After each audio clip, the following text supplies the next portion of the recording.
Mano, pwede mo magtanong? Hey guys. Ano ba yan? Saan ho nakatira dito si Kaapo?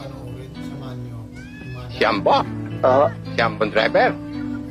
Ang gaganda. Diretso ka lang. Pagkatapos kumain lang ka. Salamat po. Ano ba talaga nangyari? At napatpat ka rin sa Maynila? Pinatay si Itay. Di namin alam kung sino may kagagawan. Pagkatapos gusto nila ako isunod. Pati si Lilet, na anak ni Don Salazar, idinamay. Ako ang pinagbibintangan. Mga pelikulang dati guys, magiging Pati si Chomeroy, na binabalik-balik. pinatay nila. Kapatid ko. Hoy, sila.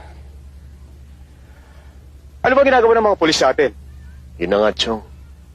Nilakad namin pero walang nangyari. Baliktad ang hustisya sa atin. Ako na walang kasalanan ang gustong hulihin ng mga pulis at mga tauhan ni Don Salazar. O sige. Pansamantala, lumito ka muna. Hanggat hindi pa naayos yung problema mo sa probinsya. Huwag ka mag-alala, tahimik dito. Chong, nagkaaway. Huwag mong intindihin yan, mga bata ni Waray.